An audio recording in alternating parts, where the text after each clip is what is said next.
Saya mengutip sedikit, beberapa waktu ada seorang filsuf bilang kayak, datanglah ke masyarakat, jadilah bagian dari mereka, lakukan apa yang mereka lakukan, kemudian mulai dari apa yang mereka punya. Itu sudah terpraktekkan waktu kami kerjasama dengan Fakultas Kesehatan Masyarakat dan mahasiswanya gitu. Pendekatan bahasanya jelas, semua semua individu yang terlibat dengan kami dengan sangat berbangga hati pasti Ibu Dekan, saya juga bilang semuanya pendekatannya sopan, lemah lembut, dan kayaknya orang kalau sakit itu bisa lebih aman deh untuk ngobrol sama mereka gitu ya. Itu sih. Itu karena mereka menerapkan pola asuh Siti Maria. Iya. Saya kayaknya sempat lihat juga itu di podcast yang ada daun kelornya juga. Iya, betul sekali.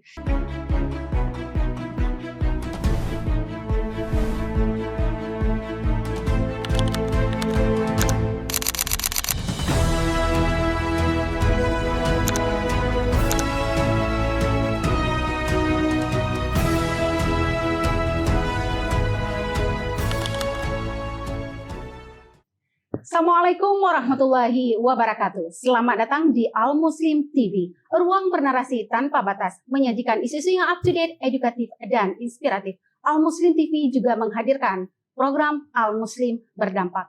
Saat ini kalau kita berbicara tentang bencana, satu hal yang selalu ada dalam benak kita adalah kerusakan di mana-mana. Rumah rusak, bahkan hancur, bahkan hilang sama sekali tanpa jejak.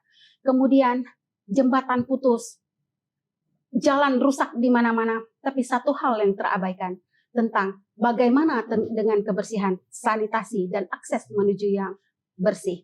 Hari ini telah hadir bersama kita Yakum Emergency Unit untuk membahas secara lebih dalam bahwa kebersihan itu tidak hanya sekedar rapi, akan tetapi bagaimana investasi untuk kesehatan di masa yang akan datang. Selamat pagi para narasumber yang sangat luar biasa. Selamat pagi. Selamat pagi Bu Iya. Telah hadir bersama kita juga ini Bapak Imam Agus Faisal, merupakan seorang project manager. Iya, selamat pagi Bapak. Selamat pagi. Iya, dan kemudian saya sapa juga Ibu Nurul Fitriani, merupakan staf komunikasi, informasi, dan sekretariat. Betul, dari Yakum Emergency Unit juga. Iya, luar biasa. Terima kasih Bapak Ibu telah meluangkan waktu untuk hadir di Al Muslim Podcast. Dan kita akan berbincang secara lebih dalam terkait dengan sebenarnya kebersihan itu sangat penting untuk kesehatan kita di masa yang akan datang untuk menghasilkan hidup yang berkualitas ya. Ya, baik Bapak. Ini kita mulai terlebih dahulu dengan Bapak Imam ya, Pak Imam ya. Ini kita berbincang diskusi santai saja. Boleh, ini kita berada di lingkup akademisi di bawah naungan Universitas Al Muslim. Iya, baik Bapak. Ini terkait dengan IU ya. IU ya. Nah, Yakum Emergency Unit. Nah, Yakum Emergency Unit, apa yang melatar belakangi yayasan ini sehingga melahirkan suatu program yang sangat luar biasa terkait dengan sosial masyarakat dan juga tanggap darurat kebencanaan. Silakan Bapak. Baik. Sebelumnya terima kasih banget kita udah diundang ke sini dan kemudian banyak hal yang harus diberitakan keluar, utamanya isu-isu kebersihan. Terus kemudian hal ini juga menurut saya sebagai satu langkah maju bahwa ketika kita ngomongin bencana, yang ngomongin tuh bukan hanya kami EU gitu, tapi semua orang harus ngomongin nih, semua orang harus aware nih sama bencana gitu. Nah, kalau ditanya apa sih yang melatar belakangi YEU untuk hadir di Aceh dan merespon bencana ini dengan begitu menyeluruh atau kita bilang komprehensif? Sebenarnya YEU seperti namanya Yakum Emergency Unit itu telah berpartisipasi dalam respon kedaruratan di seluruh Indonesia sejak 2001 sampai dengan saat ini, dan itu dimulai dari Sabang sampai Merauke untuk respon-respon kebencanaannya. Dan untuk Aceh sendiri sekitar 25 tahun yang lalu YEU sudah berada di Aceh dan merespon itu. Latar belakangnya sebenarnya sederhana, yang pasti adalah mengedepankan amanah kemanusiaan, itu yang pasti, dan kemudian selain mengedepankan amanah kemanusiaan, kita juga mengedepankan bantuan yang relevan terhadap masyarakat yang juga terdampak bencana itu sendiri. Itu mungkin ya Kak, Iya. sebagai gambaran. Iya betul. Mungkin kita lebih dekat, jangan panggil ya Bapak ya. Iya. Terkesan kita tua sekali gitu ya. Padahal seorang kayaknya masih di bawah saya gitu. Adik-adik gitu ya. Mas Iya. Imam aja ya saya panggil ya Mas ya. Boleh, Oke. boleh. Sama Mbak Fitri. Ya ini poster yang poster kita dari- kerjasama dengan Iya. Al-Muslim. oh iya dengan Fakultas Kesehatan. Iya, ini temanya PHBS. Iya, luar biasa. Nah, ini terkait dengan menyambung dari apa yang disampaikan oleh Mas Imam, mungkin Mbak Nurul mau Iya. menambahkan? Jadi mungkin kalau Mas Imam sudah membicarakan latar belakang organisasinya, mungkin terkait dengan kerjasama kita, apa yang mendasari kita ada di sini, karena kita sama-sama tujuannya adalah membangun warga desa yang terdampak bencana ini menjadi berdaya, bukan karena uluran tangan, tapi melainkan tata kelola sumber daya apa yang bisa organisasi berikan, dan merupakan praktik baik juga dengan bekerja sama dengan akademisi. Mungkin aku bisa menambahkan. Iya, luar biasa. Artinya sebuah lembaga dari luar juga kalau tidak bekerja sama dengan sebuah lembaga pendidikan, khususnya kita di Aceh itu kan tidak bisa sinkron juga ya. Jadi kita sama-sama saling mensyiarkan dan mensiarkan gitu ya apa yang akan dilakukan oleh dari Yakum Emergency ini. Baik, Mas Imam. Ini kita kembali ke Mas Imam. Ini berdasarkan data, kalau Aceh itu Provinsi Aceh merupakan salah satu provinsi yang memang rentan dengan bencana. Seperti kita juga 25 tahun tahun 2024 2004 kita kan tsunami Aceh. Nah, sekarang juga kita juga terdampak bencana hidrometeorologi. Nah, dalam kondisi seperti ini, mengapa ketersediaan air bersih, sanitasi yang layak, dan perilaku hidup bersih dan sehat merupakan faktor utama yang sangat penting untuk melindungi masyarakat dari dampak kesehatan yang itu merupakan investasi untuk jangka panjang. Oke, terima kasih, pertanyaan menarik gitu. Kenapa jadi penting untuk perilaku hidup bersih? Kenapa jadi penting untuk akses air bersih? Sebenarnya kalau dari kami sendiri pekerja kemanusiaan ini, kami selalu mengacu pada dokumen SPIR atau yang sering kami sebut piagam kemanusiaan. Bagaimana caranya mendelivery dan kemudian meningkatkan kapasitas hidup masyarakat itu sendiri. Nah, di dalam dokumen tersebut menyebutkan bahwa hal-hal yang perlu kita intervensi itu dimulai dari air bersih, dimulai dari hygiene promosi, terus kemudian yang ketiga itu ada pengelolaan tinja, terus pengelolaan sampah, sampai dengan tata kelola akses air, seperti itu. Nah, program kami di sini, itu kami mensupport 4 hal. Yang pertama hygiene promotion dan juga mendistribusikan barang-barang untuk penyehatan lingkungan. Terus kemudian yang kedua itu mendistribusikan paket-paket alat kebersihan lingkungan seperti gerobak dorong dan sebagainya. Dan yang terakhir mendekatkan masyarakat itu ke akses air bersih. Akses air bersih itu seperti yang kita tahu hal paling dasar lah ya yang ada di kehidupannya. Betul. Apalagi waktu kami datang ke sini di Januari itu kalau nggak salah dekat dengan Ramadan gitu. Dan menurut kami yang paling banyak beraktivitas di air itu adalah kelompok-kelompok rentan. Kenapa paling penting? Karena penularan penyakit lewat lingkungan dan air itu akan lebih cepat. Betul. Gitu. Kalau kita tidak misalkan fokus membangun akses sarana, entah itu misal sarana fasilitasnya ataupun orangnya di wilayah tersebut. Itu sih mungkin kira-kira menurut kami. Kenapa akhirnya kami memilih sektor yang paling dasar ini. Iya, itulah artinya pentingnya bahwa kebersihan itu untuk menjaga lingkungan sehat itu sangat luar biasa ya. Ya, baik Mbak Nurul, ini kan kalau kita terkait dengan komunikasi, bagaimana cara penyampaian kepada masyarakat? Artinya kan ini lokasi Biren itu kita punya berbagai urutan usia itu yang berbeda-beda. Nah, bagaimana cara Mbak Nurul yang memang mungkin agak asing dengan bahasa Aceh dalam menyampaikan seberapa pentingnya kesehatan itu berperilaku sehat kepada orang-orang yang rentan gitu, yang di usia manula gitu. Baik. Oke, terima kasih pertanyaannya dan saya juga sangat terhormat bisa mendapatkan kesempatan ini Ibu Bisnar. Jadi mengenai tantangan bahasa dan ketika juga bekerja sama dengan mitra yang dari luar juga dengan Al Muslim itu kita sama-sama tahu pendanaannya dari orang Jepang itu juga bertanya kepadaku dia ada suatu keperluan dan ketika aku harus menanyakan kepada warga terdampak di sini, aku memanggil salah satu staf yang juga lokal. Oh sebentar, saya ada kendala bahasa, saya akan memanggil orang lokal di sini dan dia pun juga surprise. Oh memang sangat berbeda ya bahasanya, kamu tidak tahu sama sekali katanya. Jujur sangat berbeda gitu dan untuk aksennya juga kita agak ada tantangan ya di situ.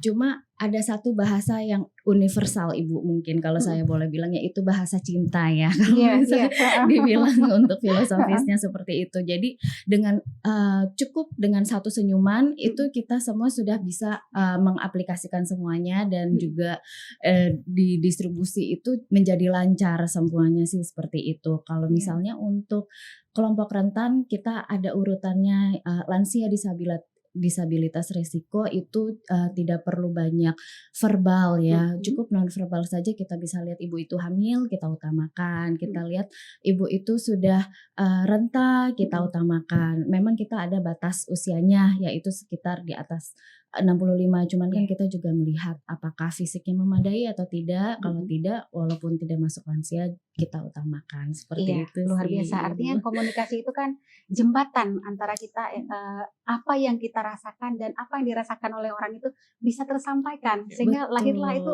cinta gitu ya. Betul, itu yang memudahkan. Iya, sehingga hidup sehat itu berawal juga dari komunikasi yang baik sehingga terbentuklah fondasi yang kuat gitu. Jadi beres semuanya. Iya, mantap luar biasa. Baik. Ini kalau kita berbicara mitra dengan Al Muslim itu terutama dengan Fakultas Kesehatan sudah berapa lama? Terhitung kami ketemu itu sejak Januari. Januari 2026? Tahun ini terhitung. Sebenarnya terima kasih juga ya karena hari ini ada Ibu Dekan juga, terima kasih juga. Menurut saya secara pribadi bahwa waktu itu memang Al Muslim khususnya Fakultas Kesehatan Masyarakat ya. Fakultas Kesehatan Masyarakat itu Fakultas Kesehatan itu lagi berkegiatan di salah satu desa intervensi kami di Kecamatan Pesangan gitu. Akhirnya berkomunikasilah waktu itu dengan ketua poskonya.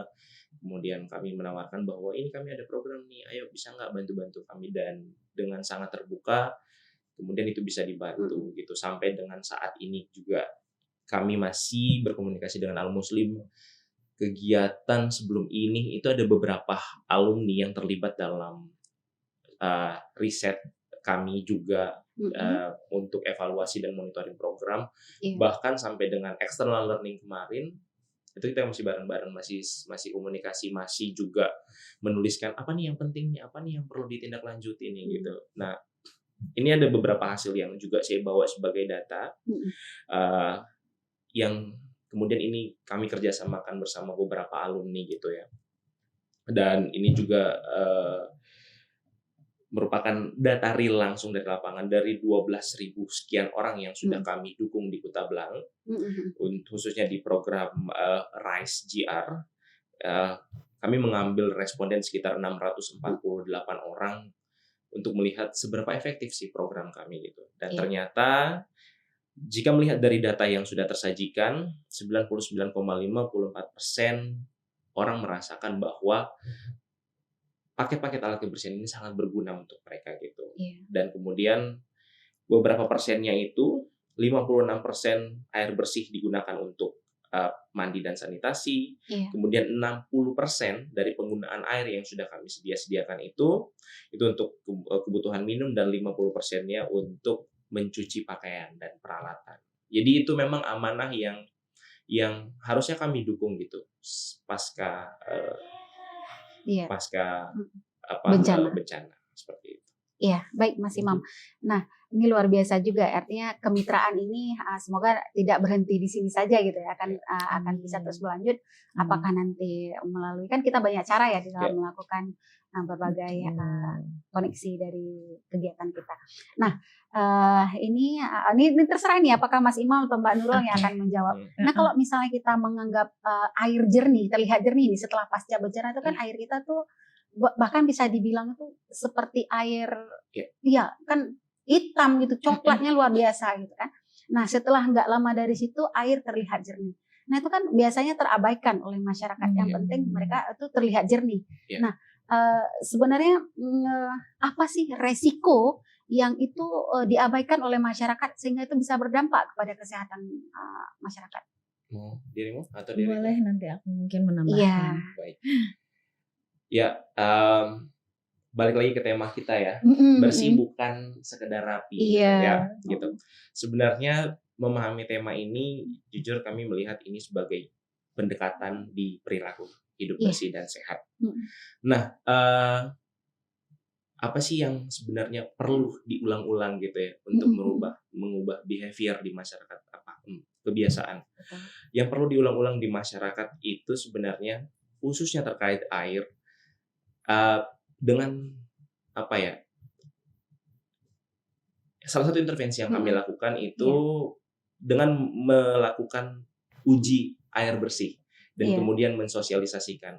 Pendekatan ini sangat terstruktur kami lakukan karena memang pendekatan ini kami lakukan dari Dinkes itu sendiri khususnya pada bidang promosi kesehatan dan penyihatan lingkungan, kemudian turun ke kecamatan dan bahkan sekarang partner kolaborasi kita itu Universitas Al-Muslim Fakultas Kesehatan gitu. Jadi sesederhana ini, Bu.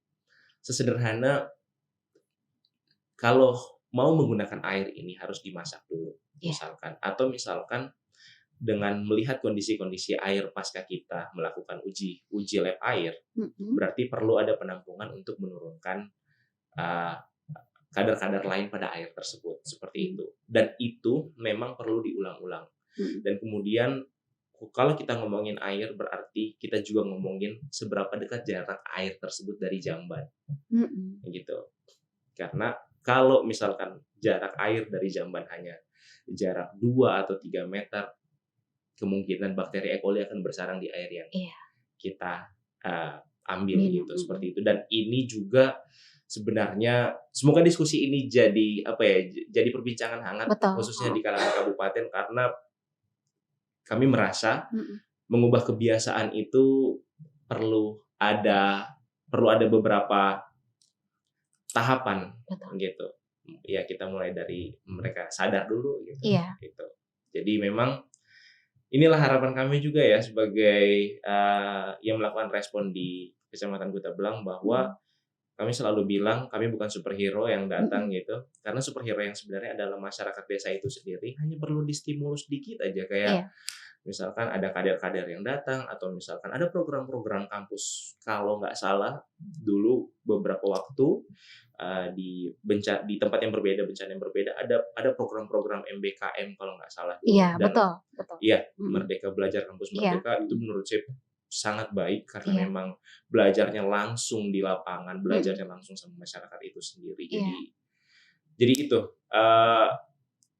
agent of change-nya di mahasiswa itu sebenarnya paling krusial karena banyak aktivitas volunteer yang semangatnya itu masih ada di level kampus gitu. Makanya kami selalu melakukan pendekatan pentahelix.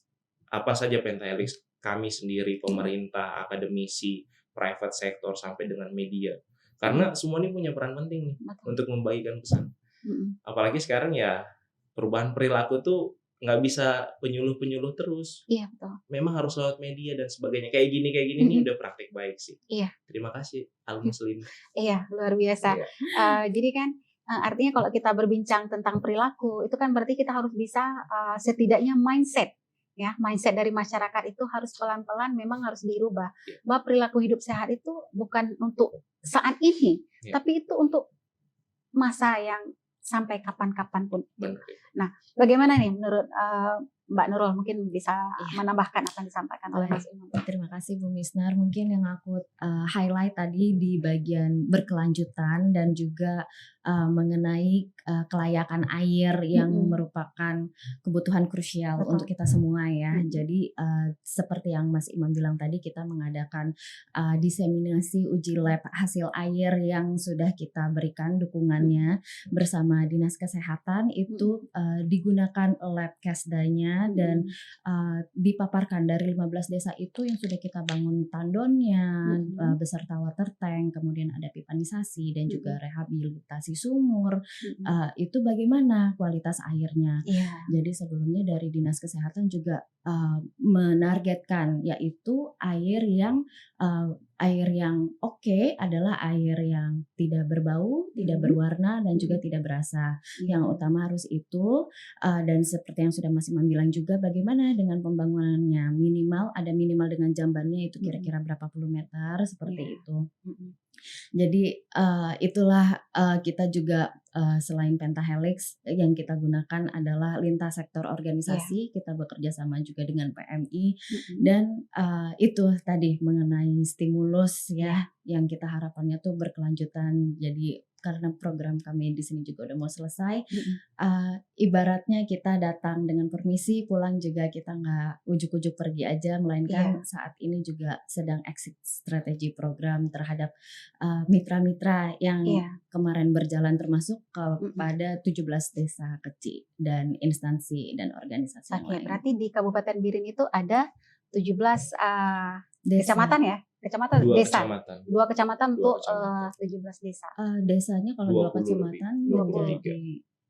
Iya, 23 desa. Iya, luar biasa. Nah, artinya kan tadi programnya mau selesai. Yang sangat ditakutkan, biasanya kan kalau program itu selesai, ya selesai semua, it's over gitu kan ya, takutnya gitu.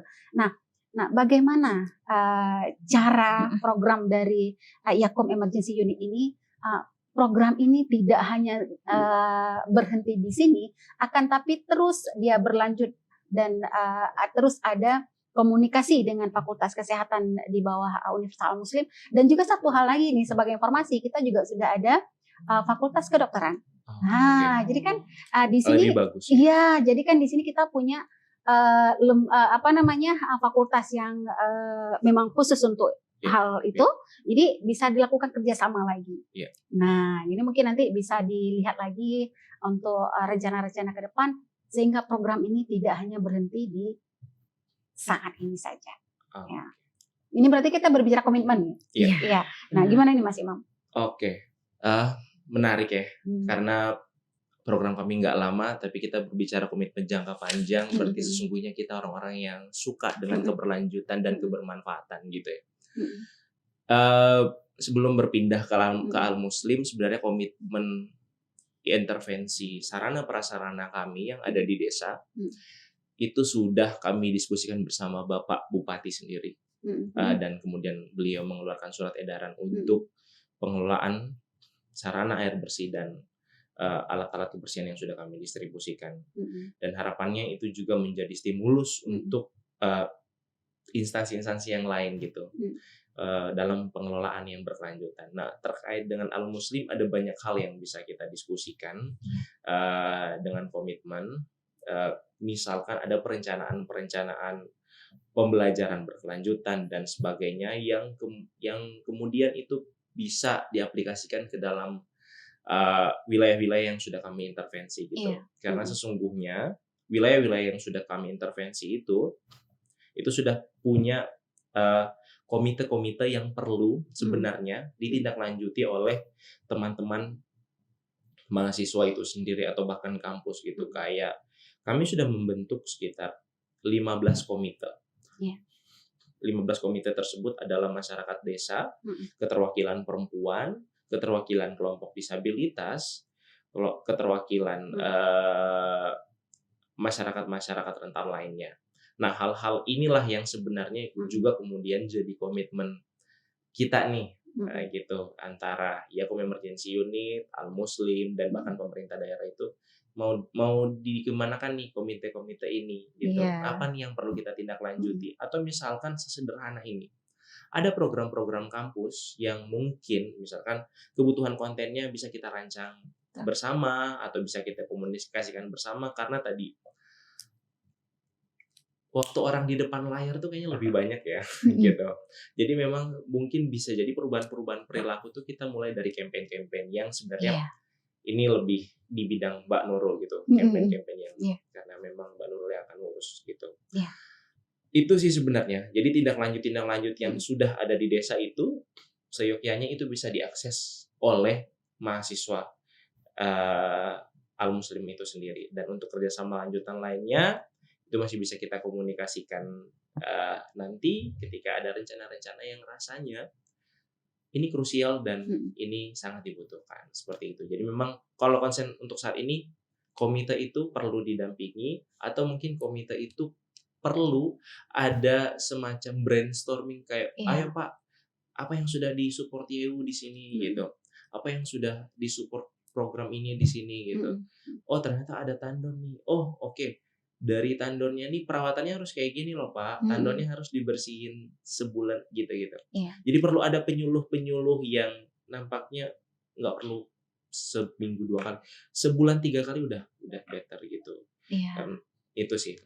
Iya, luar biasa. Ini Mbak Nurul terkait dengan apa yang disampaikan dengan oleh Mas Imam, mungkin bisa ditambahkan. Ini satu lagi nih Mbak Nurul. Tadi kan ada disampaikan campaign.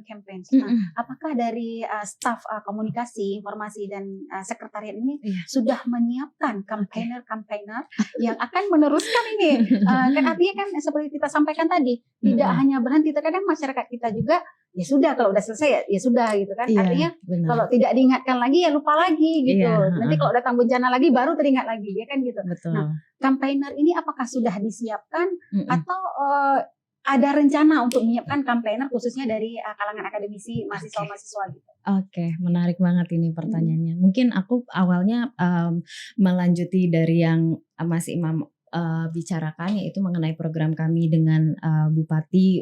Jadi untuk keberlanjutannya biar nggak berhenti di sini gitu, untuk terus mendorong warga bergotong royong menggunakan tata kelola yang sudah YU berikan itu. Salah satunya adalah membuat berita acara serah terima dan penguatan komitmen secara simbolis waktu itu di Desa Babasuak seperti itu. Dan untuk dari sisi medianya sendiri, kami membuat press release dan mengundang media, dan target yang kami canangkan adalah untuk terbit di media cetak, online, dan media Instagram seperti sosial media seperti itu. Itu salah satu bentuk brand awareness. Dan yang tadi Mas Imam juga udah bilang, untuk perubahan perilaku sekarang kan orang lebih ada di depan layar. Nah, kita juga berarti target yang akan kita tujukan adalah Gen Z dan Gen Alpha. Mereka menariknya apa? Salah satunya seperti podcast ini, dan semoga untuk kedepannya kami kan juga sudah membuat nota kesepahaman untuk 1 tahun juga dengan Universitas Al-Muslim.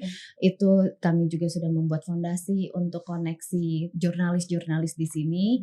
Akan bisa diupayakan lebih lanjut mungkin dengan blog atau artikel dan seterusnya sih. Seperti itu sih Bu Misnar. Iya, terkait dengan campaigner tadi, apakah sudah dipersiapkan? Kemarin dari yang acara-acara kemarin sudah terbit di TVRI, beberapa kali acara kami dengan mitra konsorsium juga, dan sedang proses penyiapan sih Iya, semuanya. luar biasa. Artinya ini semoga dari Fakultas Kesehatan bisa menjadi the next campaigner ya. Harapannya sangat ditunggu-tunggu. Karena aku tambahin boleh? Iya, silakan. Iya. Karena kenapa dari Fakultas Kesehatan? Karena memang segala sumber penyakit menurut kita ada di lingkungan. Iya, betul. Iya. Lingkungan. Lingkungan yang bersih itu penggambaran wajah masyarakat yang sejahtera dan aman. Betul sekali itu. Iya. Jadi memang Fakultas Kesehatan tuh menurut kita krusial waktu itu. Bahkan sampai dengan data ini tersaji itu juga dari alumni Fakultas Kesehatan yang menurut kita mereka cukup mumpuni dan punya kapasitas gitu. Dan itu harus dimaksimalkan karena pengetahuan teknisnya punya, pengetahuan teoritisnya punya, dan itu lebih dari cukup gitu untuk datang ke masyarakat gitu. Saya mengutip sedikit beberapa waktu ada seorang filsuf bilang kayak datanglah ke masyarakat, jadilah bagian dari mereka, lakukan apa yang mereka lakukan, kemudian mulai dari apa yang mereka punya. Itu sudah terpraktekkan waktu kami kerjasama dengan Fakultas Kesehatan Masyarakat dan mahasiswanya gitu. Pendekatan bahasanya jelas, semua semua individu yang terlibat dengan kami dengan sangat berbangga hati pasti Ibu Dekan, saya juga bilang semuanya pendekatannya sopan, lemah lembut, dan kayaknya orang kalau sakit itu bisa lebih aman deh untuk ngobrol sama mereka gitu ya. Itu sih. Itu karena mereka menerapkan pola asuh Siti Maria. Iya. Saya kayaknya sempat lihat juga itu di podcast yang ada daun kelornya juga. Iya, betul sekali. Nah, setelah banjir hidrometeorologi yang menimpa Aceh, itu kan pasti banyak penyakit-penyakit yang muncul seperti penyakit kulit, kemudian apalagi ISPA gitu ya, sehingga penyakit-penyakit yang lain berbasis lingkungan. Nah, kenapa sebenarnya penyakit ini bisa muncul gitu, dan seberapa besar ini berdasarkan pengalaman Mas dan Mbak di saat di lapangan kemarin itu di Aceh, apakah ini mencapai sampai 80% atau gimana? Bagaimana Bapak yang melakukan asesmen? Silakan Mas Imam. Ya, sebenarnya di awal ketika kami melakukan asesmen, yang paling sering kami temukan itu diare dan penyakit kulit. Gitu. Berapa persen kira-kira orang terdampak dari hasil asesmen kami? Kalau kami bilang ada di angka around 70 sampai 80 gitu. Dan itu tidak menggambarkan, kalau wilayah kami di Kuta Belang itu tidak menggambarkan satu Kuta Belang. Misalkan itu kita menggambarkan dari satu desa itu sendiri. Saya ambil contoh di Ujung Belang. Ya, desa Ujung Belang, Kecamatan Kuta Belang. Waktu itu kami menanyakan, ada air Bu? Ada. Gitu. Apakah bisa dikonsumsi? Bisa. Setelah kami melakukan pengamatan lapangan dengan menggunakan 3 indikator, warna, keruh, warna, keruh, dan rasa, itu tidak masuk di ketiga-tiganya. Bahkan air coklat pun waktu itu digunakan sebagai mandi dan sebagainya waktu itu. Jadi memang pada saat itulah kami merasa respon cepat diperlukan gitu. Jadi kalau ditanya seberapa besar lingkungan dan air itu menyebarkan penyakit, luas cakupannya gitu. Bencana kalau nggak salah di bulan November. November akhir, Desember bahkan sampai Januari orang-orang belum mungkin punya air, tapi untuk air yang layak belum sestrategis itu gitu. Jadi akhirnya memang hal yang paling dasar kami lakukan waktu itu bagaimana caranya meng-create air dan meng-create air yang lebih mudah diakses dan lebih cepat dengan melakukan pendistribusian air bersama mitra kami juga PMI Kabupaten Biren gitu. Jadi memang kami tidak bekerja sendiri seperti itu. Karena isunya sudah lumayan luas, bahkan sampai ada yang waktu itu anaknya harus dilarikan ke rumah sakit gitu. Itu baru dari satu desa. Dan mungkin desa lain sama case-nya gitu. Dan ini sebenarnya harus jadi perhatian juga buat seluruh instansi yang khususnya ada di tata kelola infrastruktur dan sebagainya. Ya kami bisa merespon cepat itu karena memang fasenya tanggap darurat. Tapi ketika kita berpindah fase ke rehabilitasi dan rekonstruksi, berarti perencanaan rehabilitasi ke rekonstruksi ini harus menimbang ketika terjadi bencana lagi gitu. Jadi akan lebih dalam kajiannya dan lebih panjang itu mungkin. Artinya kalau kita berbicara di saat bencana gitu ya, kan seperti kita sampaikan tadi di awal bahwa orang menganggap kalau udah bencana itu bantuan harus segera datang, ya apakah logistik dan lain sebagainya. Tetapi yang benar-benar kalau kita lihat berperilaku sehat tadi, yang paling diutamakan itu adalah kebersihan, sanitasi, dan akses air bersih. Saya rasa 3 hal ini yang menjadi kunci utama di saat pasca bencana itu terjadi. Ya gimana nih menurut Mbak dan Mas? Iya, berhubung kita juga kan bekerjanya di sektor AMPL ya, itu singkatan dari air minum, penyehat dan lingkungan, dan satu lagi kami juga ada di sektor perlindungan. Itu banyak banget hal-hal untuk tanggap darurat seperti kayak isi air Iya. kayak gitu. Itu kayaknya Mas Imam yang lebih paham sih Iya. untuk sektor seperti itu. Iya, jadi memang sebenarnya banyak hal yang perlu diperhatikan gitu. Tidak hanya dari cuman karena kali ini diskusi tematik kita di perilaku hidup bersih dan sehat, Iya. kami berfokus di situ gitu. Hal lain yang perlu kita perhatikan itu terkait kebutuhan gizi, itu layanan kesehatan itu juga krusial juga di pada saat pasca bencana. Tapi memang kalau dilihat dari dokumen yang kami pegang itu yang dokumen SPIR tadi, kami punya 6 tahapan untuk memastikan bahwa air minum dan penyihatan lingkungan ini terlaksana dengan baik gitu. Bahkan kita sampai ngomongin limbah padatnya kayak apa, manajemen sampahnya seperti apa, terus kemudian kita ngomongin tata kelola tinjanya seperti apa. Jadi itu semua satu komponen yang kompleks gitu. Iya. Itu sih mungkin Kak. Oke, luar biasa. Ini kita tanpa terasa nih sudah hampir 30 menit ya. Oh iya. Tapi masih Wow. ada yang sedikit lagi yang mau kita tanyakan. Ini kan Yakum ini sudah berdiri sudah lama gitu ya, Iya. sudah puluhan tahun. Nah, dari berbagai pengalaman yang sudah Yakum lakukan di lapangan, itu khususnya di Aceh ya, terkait dengan hidrometeorologi, apa lesson learn yang dapat kita ambil mengenai hubungan antara kebersihan, kesehatan, dan ketangguhan masyarakat pada saat bencana? Oke, itu pertanyaannya bagus banget dan emang sesuai dengan value yang kita bawa ya organisasi. Jadi terkait dengan itu awalnya kita di saat tanggap darurat sepertinya masyarakat butuh sekali dengan sanitasi, sehingga paket yang kita berikan itu ada 14 jenis dan semuanya untuk sanitasi juga kita sesuaikan dengan kebutuhan lokal. Seperti kalau misalnya untuk dari international humanitarian standardnya itu akan mendapatkan celana dalam, cuman kita ganti di sini dengan kearifan lokal yaitu sarung dan tentu aja ada sampo, sabun, sehingga gunting kuku, lotion, anti nyamuk, sisir itu kita berikan untuk ketahanan masyarakat yang tangguh. Dan untuk berkelanjutannya per dusun itu kita memberikan alat kebersihan komunal berupa ada grek, pacul. Grek itu yang kereta sorong. Karena kan bencana hidrometeorologinya itu membawa lumpur yang tebal dan menutup pemukiman warga seperti itu. Dan tentu saja ada akses air bersih yang juga pelaksanaannya itu dilakukan secara bergotong royong dan tidak serta-merta kita berikan, melainkan juga ada diskusi-diskusi dan pembentukan komite-komite air di setiap desanya untuk sustainability itu tadi.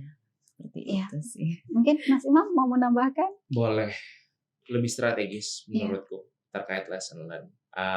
Dan ini juga pasti menurut masyarakat semuanya. Jadi lesson learn beberapa poin lesson learn yang ketika program ini akan berakhir, yang pertama pasti kita tahu seberapa dermawannya orang-orang Aceh, seberapa kokohnya orang-orang Aceh gitu, dan seberapa kuat historikal orang-orang Aceh, apalagi kelompok-kelompok perempuan. Pertama kali kesini, hal yang paling saya kagumi adalah perempuan-perempuan Aceh yang tumbuh di bayang-bayang Cut Nyadin, Cut Mutia, dan Laksamana Malahayati. Dan saya tahu bahwa komponen-komponen itu membangun struktur sosial yang lebih kokoh gitu. Jadi kalau saya bilang strategis, pergerakan atau bahkan informasi pengetahuan itu bisa dimulai dari dapur dan dari halaman-halaman rumah dan dari diskusi ibu-ibu. Komponen-komponen krusial itu ada di lingkungan gotong royong masyarakat Aceh itu sendiri gitu. Karena yang kami lihat di lapangan adalah masyarakat lokal nih punya kemampuan sendiri loh gitu. Hanya tinggal distimulus aja, hanya perlu didatangin, hanya perlu di brainstorming gitu. Itu satu. Terus kemudian yang kedua adalah Aceh merupakan salah satu kesatuan di bagian Pulau Sumatera yang juga punya letak geografis yang cantik. Dilihat dari kondisi alamnya cukup kompleks karena kita dekat dengan Selat Malaka, ya. Betul. Begitu gagahnya Selat Malaka sehingga orang datang ke sini gitu. Dari zaman dulu gitu Iya, ya. dari zaman dulu gitu ya. Perdagangan ya. Iya, gitu. Dan letak geografis ini juga mempengaruhi apa yang tumbuh di daerah aliran sungainya. Vegetasi apa yang tumbuh. Iya. Itulah pendekatan pengembangan lingkungan dari sisi kehutanannya atau pertaniannya akan lebih baik untuk mempertahankan seluruh daerah aliran sungai tersebut. Itu yang kedua. Terus yang ketiga, kebiasaan masyarakat Aceh untuk berdiskusi itu menurut saya praktek baik yang sifatnya transparansi gitu. Jadi ketika kami learning kemarin ada bahkan bahasa bahwa hal ini harus didiskusikan, tidak perlu terlalu formal, di menasah bisa, di warung kopi bisa, isunya aja yang perlu didoktrin-doktrin dan dimasukin dikit-dikit gitu. Kayak contoh, pengelolaan lingkungan yang bersih itu harus dianggarkan misalkan dari dana gampong atau dan sebagainya. Tidak perlu banyak, cukup 1% gitu. Itu kekuatan yang menurut saya ada di lokal, hanya perlu ada pemantik lagi gitu. Itu sih yang paling strategis.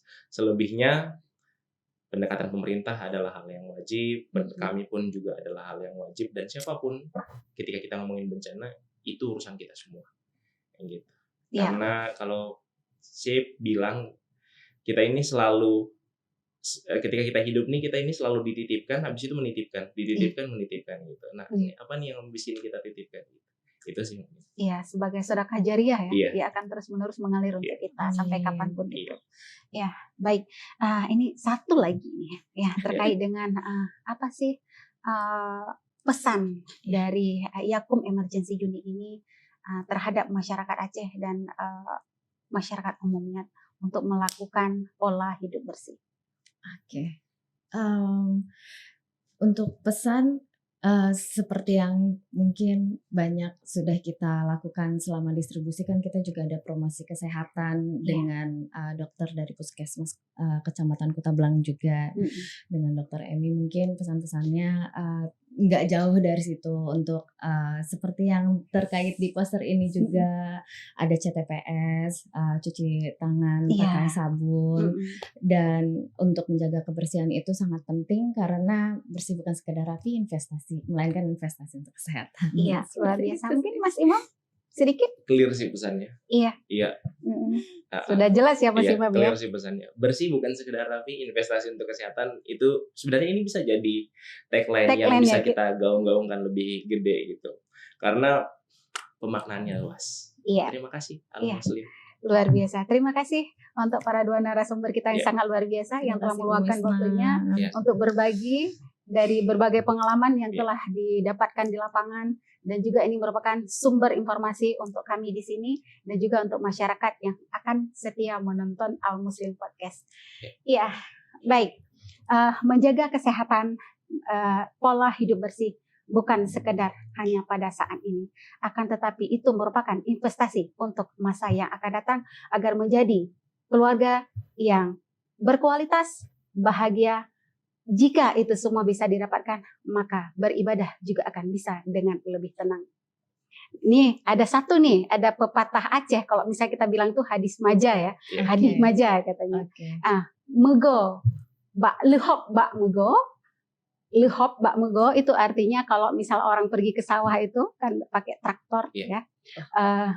Lehop bak mego, sehat bak berijang. Nah, itu artinya di saat kita kotor-kotor itu, tapi kita ingin tetap sehat. Nah, dari situlah kita berasumsi bahwa hidup sehat itu adalah investasi untuk masa yang akan datang. Baik, bersama saya Misar, tetap di Al Muslim Podcast, di Al Muslim TV. Assalamualaikum warahmatullahi wabarakatuh. Waalaikumsalam.